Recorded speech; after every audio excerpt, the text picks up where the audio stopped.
Select చేసుకున్నాను. బాహుబలి ఇప్పుడు 2020 వరకు జూలై వరకు వీళ్ళని ఇద్దరిని బ్లాక్ చేయటం అనేది ఎంతవరకు కరెక్ట్ అండి?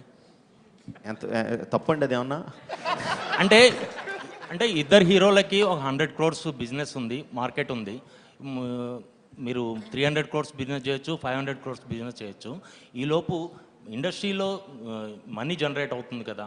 మనీ మీరు ఒకటి చూడాలండి. యాక్చువల్గా వాళ్ళిద్దరూ మధ్యలో ఇంకొక సినిమా చేసిన నెంబర్ ఆఫ్ వర్కింగ్ డేస్ చూసుకుంటే అండి, ఈ ఒక సినిమాకి వాళ్ళు చేసి వర్కింగ్ డేస్ అన్ని ఎక్కువ ఉంటాయండి. So we are providing livelihood for so many more people. వాళ్ళు 2 సినిమాలు చేసి కన్నా ఈ సినిమా చేసి ఒక సినిమాకి we'll providing more workers, more livelihood అండి. సో ఆ యాంగిల్లో చూస్తే ఇట్ ఈస్ బెటర్.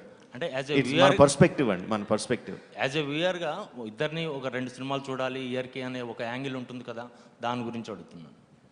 2 సినిమాలు ఓకే. ఆడియన్స్ పరంగా కానీ, డిస్ట్రిబ్యూటర్స్ పరంగా కానీ, ఫ్యాన్స్ పరంగా కానీ, మిగతా ఏ డైరెక్టర్స్తో ఆయన ఫస్ట్ ఆఫ్ ఆల్ ఈ మధ్య ఏ సినిమా సంవత్సరం లోపల అవ్వట్లేదు.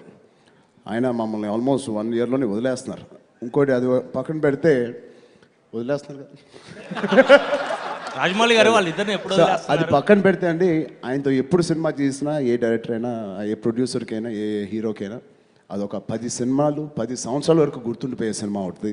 రెవెన్యూస్ కూడా ఒక ఆల్మోస్ట్ ఒక 5 to 10 years, 5 to 7 years వరకు దాన్ని కొట్టే నెక్స్ట్ సినిమా కూడా మనం చూడలేదు. సో ఏం చేసినా ఆయన into 3 into 4 అవుతుంది. సో అన్ని పరంగా ప్లస్ అన్ని రోజులు షూటింగ్ చేస్తున్నాం కాబట్టి అంతమంది కార్మికులకి, అంతమంది ఎవరైతే పని చేస్తున్నారో అంతమందికి అంత బతుకు తీరు అన్నీ జరుగుతున్నాయి కదండి. సో మాకైతే అసలు కంగలేదు. ఇంకా వెరీ హ్యాపీ. ఇంకా ఎన్ని రోజులు తీసినా మాకు వెరీ వెరీ హ్యాపీ. మాకు కూడా కొంచెం ఎడ్యుకేషన్ హాలిడే కదండి ఇది.